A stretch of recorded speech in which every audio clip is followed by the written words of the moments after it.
Na habari zaidi hivi sasa zinajitokeza kuhusiana na kifo cha mbunge wa zamani wa Lugari Cyrus Jirongo. Maafisa wa upelelezi wamemhoji mmiliki wa gari aina ya Toyota Probox ambalo lilinaswa kwenye kamera za CCTV katika kituo cha mafuta cha Eagle alikosimama Jirongo muda mfupi kabla ya ajali. Maafisa wa DCI wanaodaiwa kuwa kwenye gari hilo pia wamehojiwa. Jirongo alifariki kwenye ajali baada ya gari lake kugongwa na basi eneo la Karai huko Naivasha. Na mwanahabari wetu Ben Kirui anatupasha taarifa hiyo kwa kina sasa.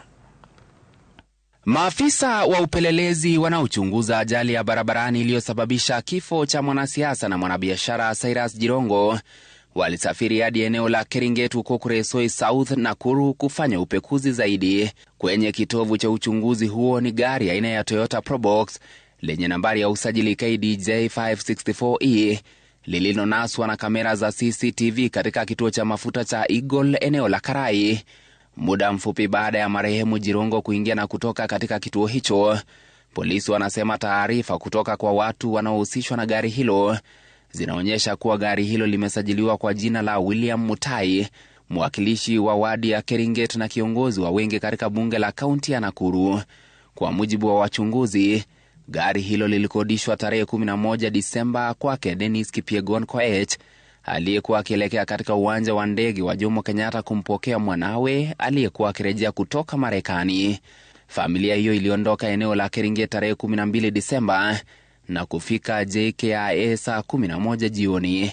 Walianza safari ya kurejea nyumbani muda mfupi baadaye. Walipofika eneo la Karai walisimama kwa muda katika kituo cha mafuta cha Eagle kuongeza maji ya kusafisha kioo.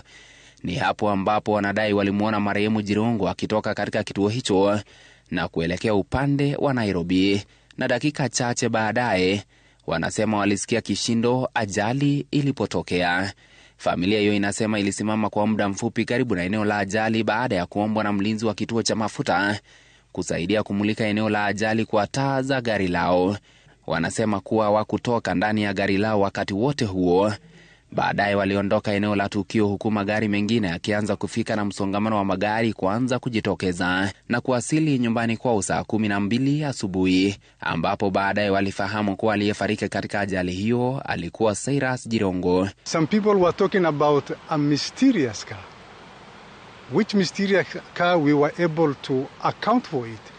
We were able to interview the occupants of that so-called mysterious car. And if you look at our Twitter handle this morning, we have given an elaborate explanation of who those people were and what they were doing at that petrol station. DCI inasema sasa inachunguza kauli hizo huku ikijaribu kubaini kwa kina matukio ya mwisho kabla ya ajali hiyo.